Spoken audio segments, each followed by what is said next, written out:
जय जगन्नाथ सांग मैंने ओम साईराम। आम कपिलास फेरला बेले ये दत्तात्रेय साई आश्रम को आम जाइलु। आप देखुं ये कपिलास रोड रे ढेंकानाल गला बेलू प्राय ढेंकानाल टाउन 10-12 किलोमीटर पाखापाखि हम। ढेंकानाल टाउन सेठी दत्तात्रेय साई आश्रम अच्छी। आम ता भितर साईराम मंदिर को गलु दर्शन करने। पाखापाखि समय सेतेबेले 2टा हो जाइतिला। ये देखंतु आम वर्तमान जाऊचु दर्शन करने। मात्र आम गला बेलू मंदिर बंद थिला, तथापि आम गलु ऊपर जाके गलु। से एटा ऑफिस साईराम आश्रम आपण से आउटे पर देखिए से ऑफिस रे कौन हुए। एटा तांकर पार्क बढ़िया सुंदर भाव में मेंटेन करा जाइछि। लोकों भिड़ बा भक्तंकर भिड़ कम करने रेलिंग लगाई। आम से रेलिंग देकी ऊपर को गलु। मो पुआ आगे आगे चलची देखंतु आपण चलला देखला बेलू मंदिर पहड़ बंद अच्छी। आम सेठू मंदिर पहड़ पाखु आम दर्शन करके साई बाबांकर आशीर्वाद लेलु। आउ रिटर्न कलु। रिटर्न कला देखो पछपटे केते बढ़िया आंब लगी पूरा माने पाचिला आंब बड़ बड़ ओलुची। ये देखंतु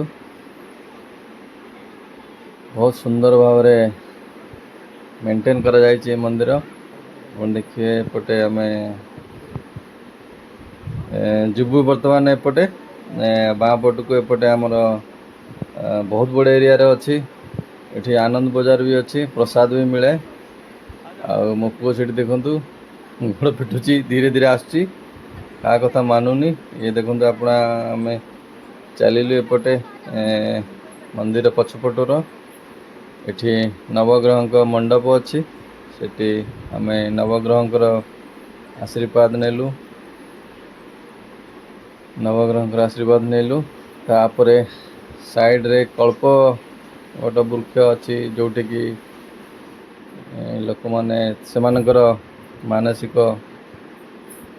करती एवं से शंखा सिंदूर कपड़ा बांधती। देखंतु बहुत लोक एठी बांधी से मानसिक पाई। मानसिक पूरण हेले से पूजा करती। एपटे हनुमान मंदिर अच्छी। आम हनुमान मंदिर आशीर्वाद नेलु संजू मोर। देख तापर आम चलिलु रिटर्न कलु। पाखापाखि 2.5 खंडे हम। तापर ऑफिस को चलु। लड्डू जो मिले लड्डू आम आनिलु।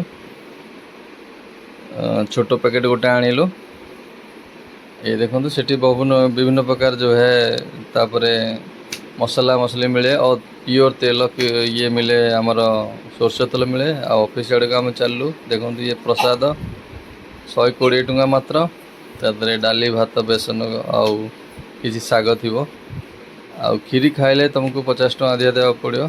किंतु आम पचारू से आउ प्रसाद नथिला, सरी जाइतिला। 2.5 पाखापाखि हम। तेणुक आम जल्दी जल्दी रिटर्न कलु कारण भोक भी लगुला।